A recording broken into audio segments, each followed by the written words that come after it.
আমান সাহেবের বন্ধু তাকে কি বলেছে তার দিকে আমরা পরে আসি। এক সপ্তাহ পর আজ আমি অনেকটাই সুস্থ, তাই জয়দের অফিসে গেলাম। আগেই বলেছি আমাদের কোম্পানিতে আরো 2 মাস পরে জয়েন করব। ওদের অফিসে যাওয়ার পরই আজকে একটা ভালো সংবাদ পেলাম। শুনেন কিশোর সংবাদ, বাড়িতে আমার বিয়ের কথা চলছে আর আম্মু একটা ছেলেকে পছন্দ করেছে। ও ওর বাবার একমাত্র ছেলে। আর কালকে ছেলেরা আসবে আমাকে দেখতে, এই জন্যই মা তোমাকে এবং জয়কে আমাদের বাড়িতে আসতে বলেছে। আমার বড় ভাই নেই, তোমরাই আমার বড় ভাইয়ের মতো। আচ্ছা আমরা আসবো। আজকে যে যার যার মতোই কাজ করতে শুরু করলাম। এইদিকে অনন্যার বাবা এবং ওর বন্ধু আজকে দেখা করতে বলেছে। শুধু তারা দুজনই, সাথে আর কেউই নেই। আপনাদের বলে দেই, ওর বন্ধু আর কেউ নয়, সে হলো রায়হান চৌধুরী বা আমার বাবা। কেমন আছিস? ভালো, তুই? ভালো। আমার ছেলেকে তো ফিরেই পেয়েছি, তাহলে এখন তো তোর কোনো সমস্যা নেই। অনন্যা এটা মেনে নেবে কিনা তাও তো জানি না, তবুও আমি চেষ্টা করব। ও আবির নামের একটা ছেলেকেই ভালোবাসে। আমিও ভেবেছিলাম তার সাথে ওর বিয়ে দেব।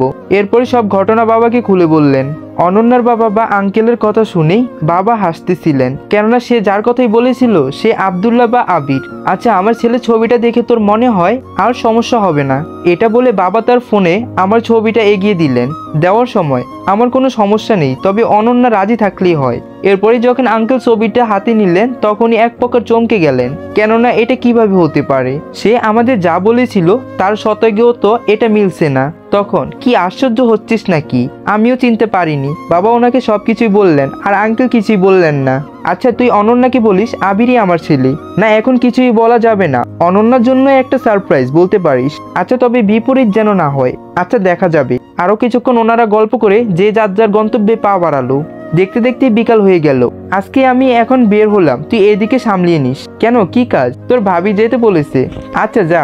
জয় চলে গেল। সেই দিনের মতো আমি আর নীলা কাজ করেই চলে আসলাম। এইদিকে জয় ওর গফের সাথে দেখা করতে গেল। কি হলো, আজকে এত ইমার্জেন্সি ডেকেছো কেন? বাবা আমার বিয়ে নিয়ে বাসায় আলোচনা করেছে। হোয়াট, কি বলো? তুমি কিছু একটা করো, না হলে অন্য ছেলেকে আমি মানতে পারবো না। আচ্ছা আমি আমার বাবা মাকে তোমার বাসায় কাল কি পাঠাবো? আচ্ছা বাবু।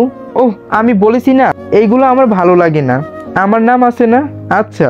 পরের দিন নীলা অফিসে আসে না। আমি আর জয় গেলাম না অফিসে। আজকে জয়ের বাবা অফিসে গেলেন। দুপুরের দিকে কিছু মার্কেট করে আমি এবং জয় রওনা দিলাম নীলাদের বাসার উদ্দেশ্যে। বাসায় পৌঁছিয়ে যখন কলিং বেল দিলাম, ভাইয়া কেমন আছেন? ভালো, তুমি? ভালো। আন্টি আর নীলা এসে আমাদের সুপার রুমে নিয়ে গেল। আমি এবং জয় বসেছিলাম। ছেলেপক্ষ আসবে আরো পরে, তাই আমাকে আর জয়কে দুপুরের খাবার দিল। আমরা দুজনেই খেয়ে নিলাম। একটু স্কিপ করি। বিকালে নীলাদের বাসায় কলিং বেল বাজলো। মা গেটটা খুলে দিলেন। আমি আর জয় বসে আছি অন্য রুমে। যখনই ছেলেপক্ষরা বসে তখন, কে তুই এখানে? কিন্তু তুই এইখানে কি করিস? আয় বুকে আয়, কতদিন ধরে দেখিনি। কেমন আছিস? ভালো, কিন্তু তুই এইখানে কেন? আমার জন্যই মেয়ে দেখতে এসেছে আর আমি আসবো না? তুই এইখানে কেন? ও তাহলে তুই?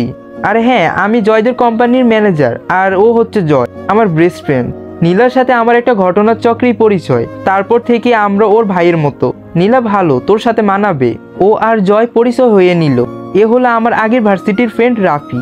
আর আপনাদের বলেছিলাম যে একজন তার বাবার কোম্পানিতে কাজ করবে, আর এই হচ্ছে সে। পরিচয় পর্বই শেষ। নীলার এক বান্ধবী নীলাকে সাজিয়ে তাদের সামনে আনলো। সবকিছু দেখে রাফির মা বাবা নীলাকে পছন্দ করলেন আর বিয়ের ডেট ফিক্সড করলেন। 1 সপ্তাহ পরে ওদের বিয়ে। রাফি চলে গেল আর আমরাও বিদায় নিয়ে চলে আসলাম নিজের গন্তব্যে। অপরদিকে জয়ের বাবা মা মাইশাদের বাড়িতে গেলেন। ওখানে গিয়ে কলিং বেল দেওয়ার পর বাড়ির কাজের মেয়ে এসে দরজা খুলে দিল। আসসালামু আলাইকুম। ওয়ালাইকুম আসসালাম। জয়দের বসতে বললেন। জয় এইদিক ওইদিক তাকাচ্ছে, কিন্তু মাইশাকে দেখতে পাচ্ছে না। কিছুক্ষণ কথা বলে মাইশাকে তার বান্ধবীরা নিয়ে আসলো। আর জয় মাইশাকে আর মাইশা জয়কে পছন্দ হলো। তারা বললেন বিয়েটা এখন না হয় 1 মাস পরেই হোক, আপনারা যা বলেন। এখান থেকে চলে আসলো। কয়েকদিনে নীলার জন্য মার্কেট করা হলো। 1 সপ্তাহ পরে আজকে নীলের বিয়ে। বাসাবাড়ি ভালো মতোই সাজানো হয়েছে। এইদিকে বরযাত্রীও চলে এসেছে আর তার সাথে পুরনো ফ্রেন্ডও আছে। তবে অনন্যা আর লাকি আসেনি। বিয়েটা ভালো মতোই সম্পূর্ণ হলো আর আমরা সবাই মিলে আড্ডা দিলাম, কিন্তু খুব ভালোই দিতে পারিনি, কেননা বিয়ের দায়িত্ব আমার উপরেই ছিল। ঠিকমতো সবকিছুই গোছানো হলো। এখন আমি ওদের সাথে গেলাম না। এভাবেই 2 দিন চলে গেল আর নীলার শ্বশুরবাড়ি থেকে তাকে চাকরি করতে দেবে না, তাই সেই চাকরি ছেড়ে দিল। 2-3 দিন পর আমার ফোনে একটা ফোন আসলো।